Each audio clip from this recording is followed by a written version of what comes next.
दोस्तों स्वागत है हमारे YouTube चैनल में आरटीएम यूनिवर्स के नॉलेजेबल फ्रेंड्स। आप लोगों को यह पता ही होगा कि तुर्की 2023 का वो खबर जो हर किसी के जहन में ये घुमाई जा रही है और हर किसी को यह पता ही होगा कि 2023 में तुर्की ऐसा क्या करने वाला है कि जिससे हर मुस्लिम दुश्मन डर रहे हैं। फ्रेंड्स, आखिर क्या वजह है कि यह खबर यूट्यूब, फेसबुक या और भी सोशल मीडिया है जिन पर यह फैलाई जा रही है कि और यह दावा किया जा रहा है कि तुर्की 2023 में कुछ बड़ा करने वाला है। आखिर क्या वजह है कि 2023 का इतना चर्चा है? 2023 में तुर्की क्या करने वाला है कि तमाम बड़े बड़े मुल्क जो अंदरूनी तौर पर इस्लाम से बुग़्ज़ और दुश्मनी रखते हैं वह 2023 से क्यों इतना खौफज़दा है और क्यों इतना डर रहे हैं? और क्या वजह है कि तुर्की के जो सदर है तैयब अर्दोगान, जो अपनी हर तकरीर और भाषण में यह कहते रहते हैं कि 2023 के बाद तुर्की पहले जैसा देश नहीं रहेगा।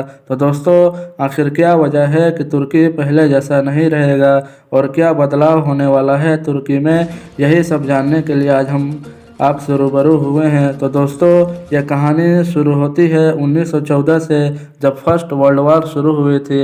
और जब यह वर्ल्ड वार ख़त्म हुआ था तो करोड़ों लोगों की जान गंवा चुके थे। और दोस्तों, इस्लाम के दुश्मनों को यह मौका मिल गया था और उन लोगों ने मुसलमानों से बड़ी रियासत और सबसे लंबे वक्त तक चलने वाली रियासत, जिसको हम खिलाफत उस्मानिया यानी कि सल्तनत उस्मानिया के नाम से जानते हैं, उसको ख़त्म कर दिया गया। इतनी बड़ी रियासत को ख़त्म करना इतना आसान नहीं था। सल्तनत उस्मानिया को ख़त्म करने के लिए उन्होंने बहुत पहले से ही साजिशें रचना शुरू कर दिया था। सल्तनत उस्मानिया के अंदर अपने ही गद्दार और जासूस बिठा रखे थे। फ्रेंड्स, अर्तुगरुल गाजी और उस्मान गाजी देखने वाले ये जानते होंगे कि पहले का माहौल क्या था। जब पहले से हमारे सल्तनतें हुआ करती थी तो उसको ख़त्म करने के लिए और उसका कमज़ोर बनाने के लिए हमारे जितने भी दुश्मन हुआ करते थे वो हमसे जंग के लिए सामने नहीं आया करते थे, क्योंकि उनको मालूम था कि मुसलमानों को हराना इतना आसान नहीं है। और वह अंदरूनी तौर पर गद्दारों को ख़रीद लिया करते थे या खुद के आदमियों को जासूस बनाकर उनमें भेजकर उनको कमज़ोर कर दिया करते थे। दोस्तों, यही हुआ 1923 में। 1923 में ही तुर्की के लोगों ने गद्दारियाँ की और उनके यानी कि ईसाई और अंग्रेज़ों के जासूस भरे हुए थे, उन लोगों ने अपनी चालबाजी जारी रखी, जिसके वजह से 1923 में खिलाफत उस्मानिया कमज़ोर हो गई और उनको यह मौका मिल गया जिसका बरसों से उन्हें इंतज़ार था।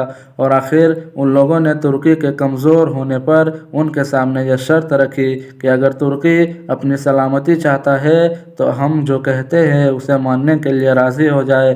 तुर्की के पास सिवाय सर झुकाने के और कोई चारा नहीं था, क्योंकि उस वक्त गद्दारों के वजह से सल्तनत उस्मानिया बहुत ही कमज़ोर हो गई थी और शर्त मानने के लिए राज़ी हो गए।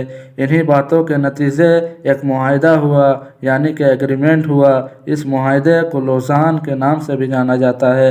तो दोस्तों, इस मुआहिदे में वो शर्तें रखी गई जिन शर्तों ने तुर्की को पूरे तरीके से कमज़ोर कर दिया गया और आने वाले 100 सालों के लिए तबाह कर दिया।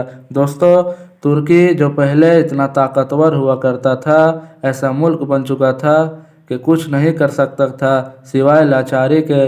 इस एग्रीमेंट में जो शर्तें रखी गई थी उन शर्तों में सबसे पहले शर्त यह थी कि खिलाफत उस्मानिया को ख़त्म कर दिया गया। उसकी जगह पर तुर्की को एक सेक्युलर आज़ाद तुर्की करार कर दिया गया और जितने भी खिलाफत उस्मानिया में तमाम देश आया करते थे, जैसा कि सऊदी अरबिया, लेबनान, मिस्र, आसपास के और भी देश जितने भी कंट्रीज़ थी, सबको आज़ाद कर दिया गया और सब ने अपना अपना मुल्क अलग बसा लिया। इसके वजह से तुर्की के खिलाफत उस्मानिया पूरी तरह से ख़त्म हो गई। खिलाफत उस्मानिया के जो आखिरी सुल्तान थे उनके परिवार के साथ मुल्क से बाहर निकाल दिया गया ताकि ये मिलकर लोगों के साथ हमसे बगावत पर ना उतर आए। उन शर्तों में दूसरा शर्त यह था कि दोस्तों, दुनिया जानती है कि तुर्की की ज़मीन पर बहुत ज़्यादा तेल है, जो तुर्की को माली तौर पर बहुत ज़्यादा मजबूत और ताकतवर बना सकती है।